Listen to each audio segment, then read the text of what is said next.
সব সময় শ্মশান ঘাটে ভাগাড়ে থাকতে ভালো লাগে না। চল না, আমরা দুজনে মুন্সিগঞ্জের ফাঁকা নির্জন মাঠে এই মাঘ মাসের পূর্ণিমার রাতে বেড়াতে যাই। বলি বন্ধু, গোভূত গোয়ালের গরু খেয়ে খেয়ে পেটে চড়া পড়ে গেল, আর ওই গরুর মাংস মোটেই খেতে ভালো লাগে না। চলো না, অন্য কোনো প্রাণীর মাংস খাওয়া যাক।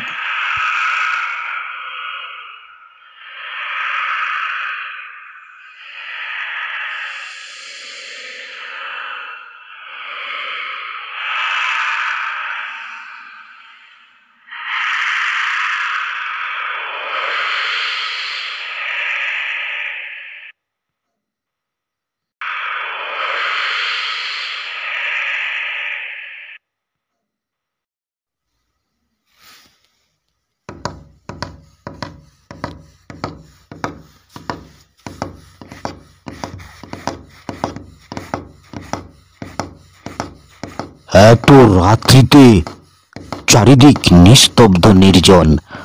ওই মাঠের দিকে কোন একটা মানুষ বোধ হয়। চল দেখি।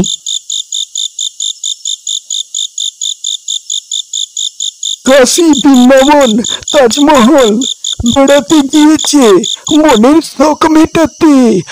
আমি কি এখানে আগুন চুষবো? আমি হলাম রঘুনাথ। এত সুযোগ ছাড়া যায় না কখনো। কি ভয়ানক শব্দ! আমি বাধ্য হয়ে ছুটে এলাম তোর কাছে। রাত জেগে পড়ার দরকার নেই। সুস্থ থাকলে কালকে বরং পরীক্ষাটা ভালো দিতে পারবি। না মা, তা নয়।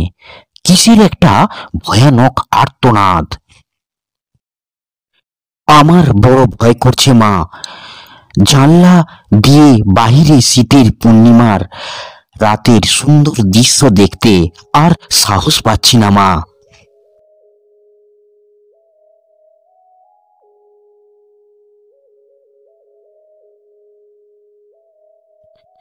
বাঁচাও, বাঁচাও! আমাকে কে ভূতে খেয়ে ফেললো! আমাকে ছেড়ে দাও! এই শালা রঘুনাথ, এত রাতে তোকে কেউ বাঁচাতে আসবে না। তুই এত চেঁচাস না, তোকে এখনই জমের বাড়ি পাঠাবো, দাঁড়া।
পরের দিন সকালবেলা ফাঁকা মাঠের বড় দিঘির পাড়ে মানিক হাঁটতে গিয়ে দেখে অবাক কাণ্ড।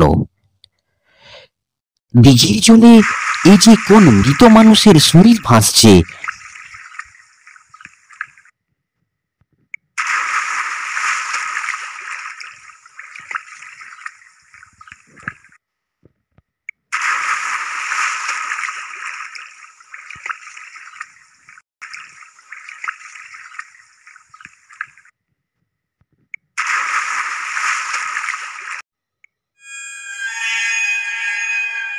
তাড়াতাড়ি বাড়ি গিয়ে মানিক তার মাকে গিয়ে বলল, তুমি কালকে রাতের ঘটনা বিশ্বাস করছিলে না। মাঠের দিঘির জলে একটা মৃত মানুষের শরীর ভাসছে।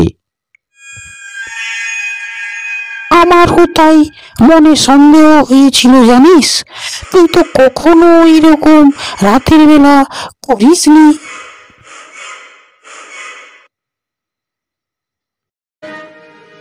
মা, তুমি বলো না, কি পূর্ণিমার এই গভীর রাতে এইভাবে মানুষটাকে মারলো? মনে হচ্ছে তুমি জেনেও সবকিছু লুকাচ্ছ। গ্রামের মানুষকে কাউকে বলবি না, বললে ওর বাবার আত্মা শান্তি পাবে না। আজ থেকে প্রায় 15 বছর আগের ঘটনা। ওর বয়স তখন মাত্র 2 বছর বয়স। এই গ্রামে আমাদের অবস্থা তখন অন্যের তুলনায় অনেক ভালো ছিল। গরু, জমি ভর্তি ধান, সোনা দানা সবই ছিল। শোন তাহলে।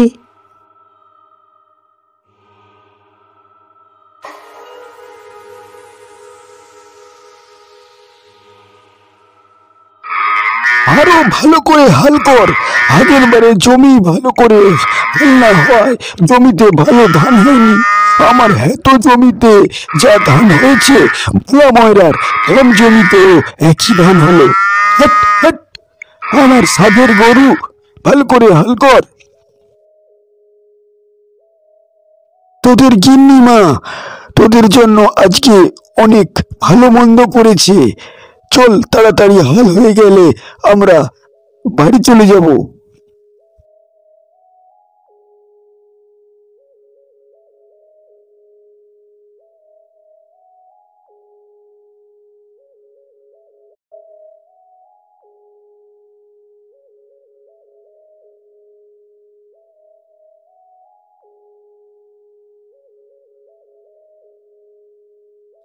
এবারে হারাধন বাবুর জমিতে ধানের ফলন অন্য বাড়ির তুলনায় অনেক ভালো হয়েছে। জমিগুলোর দিকে তাকালে মনে হয় এ যেন সোনার পুঁতি ছড়ানোতে পান্তরের মাঠ।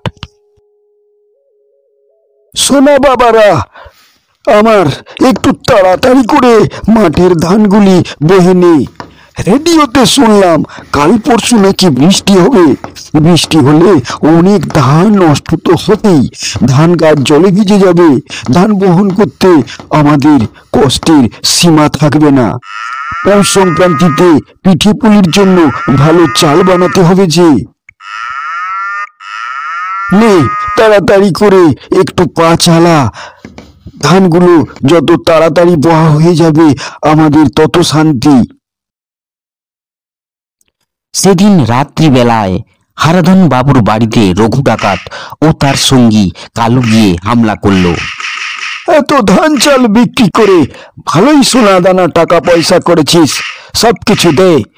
দেব না তাহলে রোদের বাড়ি খা। আমার নাম কালু ডাকাত হারাধন। ধান্না সম্পদ না দিলে তোর সাদের গরুগুলোকে আজ মেরেই ফেলবো। রঘু ও কালো ডাকাত মিলে আয় আয়, আমার স্বামী আর আমার সাদের গরুগুলোকে সব মেরে ফেললো গো। হারাধন ও তার সঙ্গী গরু মরে গিয়ে তারা ভূতে পরিণত হলো। এমন একটি রাতের বেলায় গোভূত তার শত্রু কালুকে রাস্তায় দেখতে পেয়ে আক্রমণ করতে লাগলো।